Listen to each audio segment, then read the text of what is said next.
So for position 6 or your middle back, I haven't drawn in a defensive slide, but basically, you're going to try to cover anything that gets through the block or gets deflected off the block. You're kind of running the back row. You'll start a little bit further back.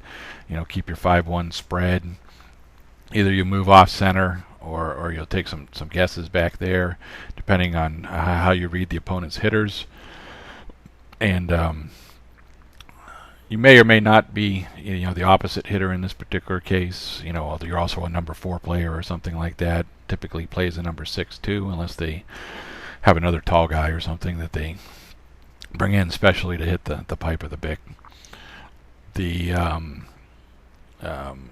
You may be the secondary passer if the number 5 happens to be the libero or something, depending on your serve receive. Of course, these aren't serve receive positions; these are playing positions. But somehow you'll be in the mix as a number 6 player in the passing scheme. Most people have 2 or 3 passers, at least 2.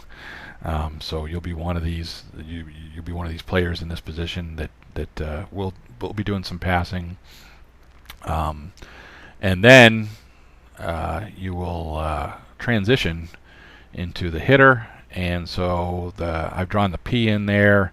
I know it's a little off center. Sometimes people run it right in the center, or you can vary that around a little bit. There are minor subtleties depending on where you feel like attacking. But this is a position that's come on, in the last decade or so. For this pipe or bick. Pipe it just means right down the middle, right down the pipe, I guess somebody called it. That's maybe an old baseball term or something. Bick is back quick. That's something that maybe the American men's Olympic team sort of invented, or maybe someone else will take credit for it. So what you're trying to do is the same type of thing you were going to do when I described an X play way back at player position number 2. Your middle hitter is coming in at the 3 position. They're coming in with a quick. They're hopefully getting the opponent's blocker to commit with them so that they can't move laterally after that, and they might actually be in the air and then coming back down. And then you come in behind them with the pipe. And you'll either hit the gap between their middle and right side blockers, because their right side still has to worry about the outside hitter in the 4 position. And so you'll either get some wide open looks between those, or like I said, you can cut it back across the declining middle blocker, sort of like the X play was. I know you're a little farther off. The timing is a little different. That's why people try to run it a little quicker. Obviously, if you run it slower, you'll get a couple blockers in your way. But the same type of thing as the number 1 opposite hitter. You want to be able to broad jump cross and jump from behind that 10-foot line and contact the ball in front of the 10-foot line, either 6 or 8 feet. You want to have a variety of shots. A lot of times you'll be looking in the 1-6 position on the opponent's defense. That's kind of your movement's kind of bringing you that way, and you'll typically be a right-handed player. Most people are, and so that's just a natural extension, just to crank it right down that way. Because you're not going to get over to get an approach that's always coming in at a 45 like the outside hitter number 4 did. And you're not going to be over at the number 5 position coming over. You're kind of going to come from the middle. So sometimes you're going to be heading in the direction that the arrow that I have shown. So it's just a natural continuation to keep it going that way. And if you try to cut it back, you're going to lose some power.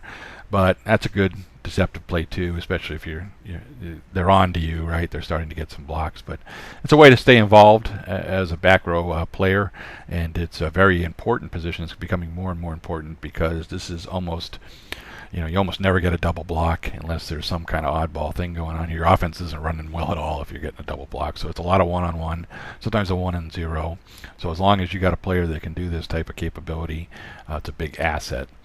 You also want to have either some range or some speed, because the back row is something you have to cover corner to corner when possible for any type of looping hits or stuff off the defender. So you have to have some defensive skills back there.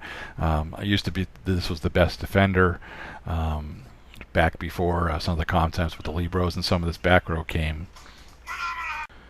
But now they're starting to trade some of the superstar defensive skills for the ability to hit this pipe, be the fourth hitter, and the fourth hitter overloads the three blockers. So that's kind of where things are going. So this is one of those positions that is evolving, and it's important to, if you're going to play this position in the back row, to be able to get those skills down.